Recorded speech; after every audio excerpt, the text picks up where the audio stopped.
Welcome to new blog.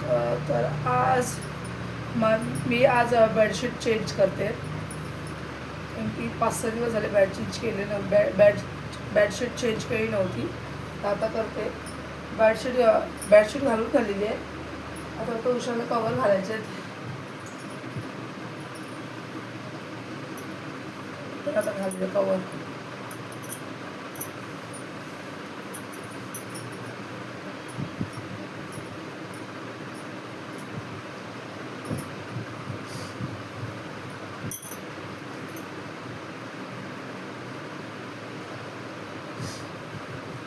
सर्दी जाम झाली आहे. फ्रीजचं पाणी आहे. आता मी हे घेऊन आली आहे मटका, त्याच्यात मटक्यातलं पाणी पिते. सर्दी झाली जाम. काय सुचत नाही काय करू आणि काय नाही.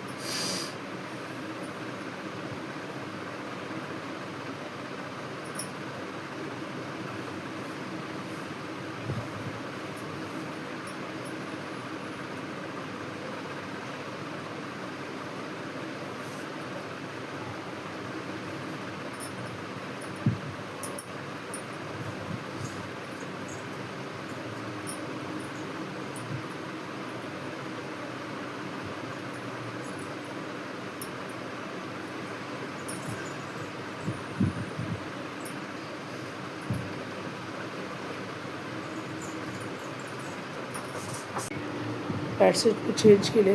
माझा बेड खूप मोठा आहे, हे बघू शकता. फॅन पण पुसला. तसं पण मी फॅन 5-6 दिवसांनी पुसत असते, कारण की धूळ बसते. गरमी एवढी आहे ना, खूप गरम होते. पण असे इकडे एवढं गरम होत नाही, कारण की ते बाल्कनी वगैरे आहे म्हणून हवा पण येते, थोडं कम्फर्टेबल पण वाटतं. पण खूप गरम होतं, एवढं गरम होतं ना. आता मला कपडे पण धुवायचे आहेत. कपडे धुवायचे आहेत, तर मी बाल्कनीमध्येच कपडे धुते.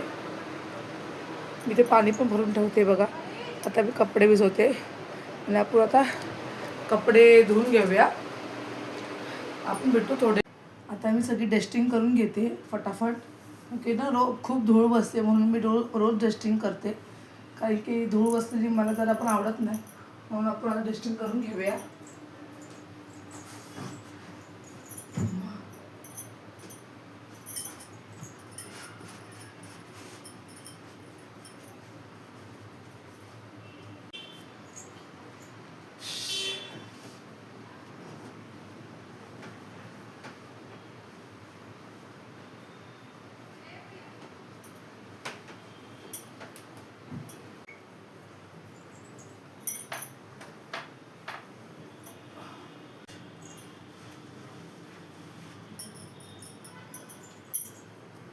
आता ते माझी पेज नीट करून घेते.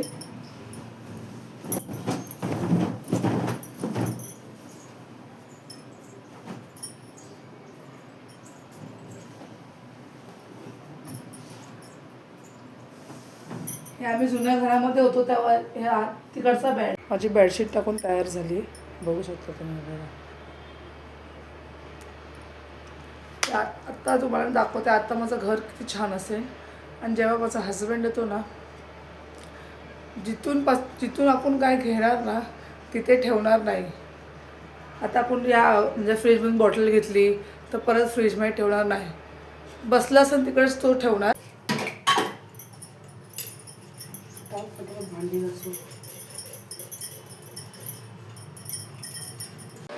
आता मी खाली गेली होती, म्हणजे नाही मग अशी खाली गेली होती 2 वाजता काहीतरी.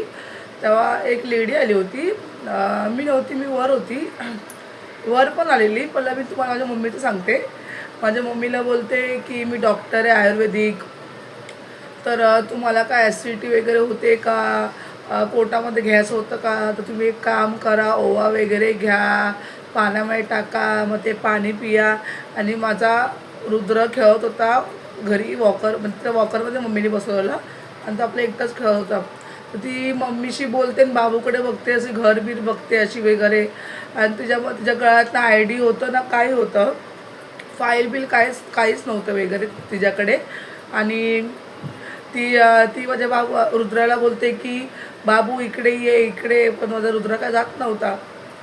इकडे करून माझा हात मिळवणार. तर माझी मम्मी बोलली माझी मम्मी निघ इथून बाहेर, निघ इथून. तरी पण ती जात नव्हती.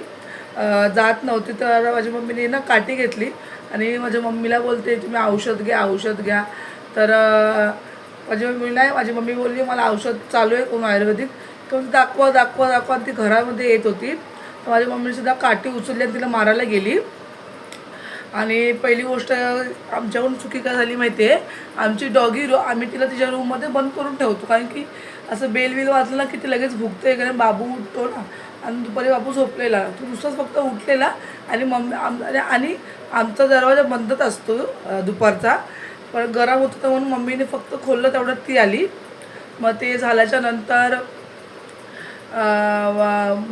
मम्मीला काय वाटतं, मग तिने लिफ्टची इथे केली. तर तिने कोणातरी फोन लावत होती. तर माझ्या मम्मीला वाटलं कोणाला फोन मी लावते का. तर माझी मम्मी बाहेर गेली आणि तशी असं फक्त असं काठी फक्त असं केलं, ती पळत पळत खाली गेली. तर पळत पळत खाली गेली. नंतर मग ती वर आली आणि मला पण बोलते मी आयुर्वेदिक डॉक्टर आहे. माझ्यापेक्षा 2 दरवाजे आहेत ना, एक मोठा गेट आहे आणि एक आतला दरवाजा. फक्त मी आतला दरवाजा ओपन केला होता, गेट नव्हता ओपन केलेला. तर मला बोलते इकडे कोण दरवाजा ओपन करतच नाही, काय नाही. मी बोलले काय काम आहे बोला ना. बोलते मी आयुर्वेदिक डॉक्टर आहे, तुम्हाला तुम्हाला जर गॅस वगैरे होतो का, ॲसिडिटी काय होते काय, तुम्ही अजवाईन खावा, हे खावा. ते म्हणले हां अशी बोलली. तुम्हाला काय आजार आहे काय. मी बोलली काय आजार नाही, चला तर निघा बोलली अशी. पण ते इथे तर कोण खोलतच नाही दरवाजा. मला माहिती आहे इथे पोरं खूप चोरीला जात आहेत ना. बदलापूरला पण खूप चोरीला गेलेले आहेत, म्हणजे किडनॅपर वगैरे आहे. तर मी पण बोलली तुम्ही पण सावधान राहा, कारण की पोलीस वगैरे फिरत आहेत वगैरे. तर मला काही एवढं विचारलं, मी फक्त बोलली पोलीस आमच्या बिल्डिंगमध्ये फिरतात वगैरे. ती लगेच पळाली. मग मी पण लगेच दरवाजा पण केला. नंतर खाली गेल्यावर तेव्हा मला मम्मीने सांगितलं. तर मी माझ्या मम्मीला सांगितलं दरवाजा ओपन करूच नको. बेल तरी वाजवला ना, आपली म्हणजे दरवाजाला साखळी असते ना, ती साखळी बघायची, साखळी लावून ठेवायची. म्हणजे कसं थोडासा दरवाजा ओपन फक्त बघायचं, कोण दिसलं की लगेच दरवाजाच बंद करायचा, पुन्हा डोर ओपन करायचंच नाही.